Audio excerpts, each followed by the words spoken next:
এভাবে একবার chicken sandwich বানিয়ে দেখুন, দারুণ খেতে লাগে। এখানে আমি চিকেন নিয়েছি, বোনলেস চিকেনটা এরকম পিস করে নিয়েছি।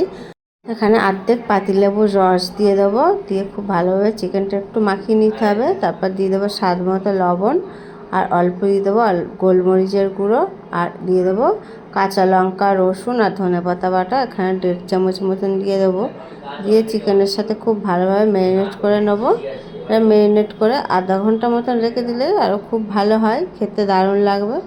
আমি এখানে নিয়ে নিয়েছি টমেটো কুচি, পেঁয়াজ কুচি আর ক্যাপসিকাম। এখানে স্টিকে প্রথমে পেঁয়াজ দিয়ে দেবো, তারপর টমেটো দিয়ে দেবো, তারপরে ক্যাপসিকাম দিয়ে দেবো, তারপরে দিয়ে দেবো চিকেনটাকে। এই একইভাবেই আমি সব চিকেন স্যান্ডউইচগুলো বানিয়ে নেব। আর অল্প খরচায় অল্প সময়ে অনেকটা কিন্তু হয়ে যায়, খেতেও দারুণ হয়, টেস্টি। এইভাবেই আমি সবগুলো একইভাবে বানিয়ে নেব। চিকেন স্যান্ডউইচগুলো বানানো হয়ে গেছে। এবার আমি এখানে একটা ব্যাটার তৈরি করে নেব। এখানে হাফ বাটি ময়দা নিয়ে নিলাম, অল্প একটু বেসন নিয়ে নিলাম, আর এখানে 2 থেকে 3 চামচ কর্নফ্লাওয়ার দিয়ে দিলাম, স্বাদ মতো লবণ, অল্প একটুখানি গোলমরিচের গুঁড়ো দিয়ে দিলাম, আর দিয়ে জল দিয়ে অল্প অল্প করে ব্যাটারটা বানিয়ে নিতে হবে খুব সুন্দর করে।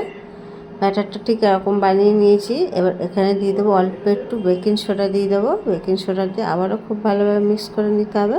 ঠিক ব্যাটারটা এরকম হয়ে গেছে। এবার চিকেন স্যান্ডউইচগুলো দিয়ে ব্যাটারে এইভাবে কোট করে নিতে হবে। আগে থাকতে তেল গরম করতে দিয়েছিলাম, তেলটা হাইটে গরম করে নিতে হবে। তারপরে গ্যাসের ফ্লেমটা মিডিয়ামে করে দেবো, দিয়ে এইভাবে চিকেন স্যান্ডউইচগুলো বানিয়ে নিন, দারুণ লাগে খেতে।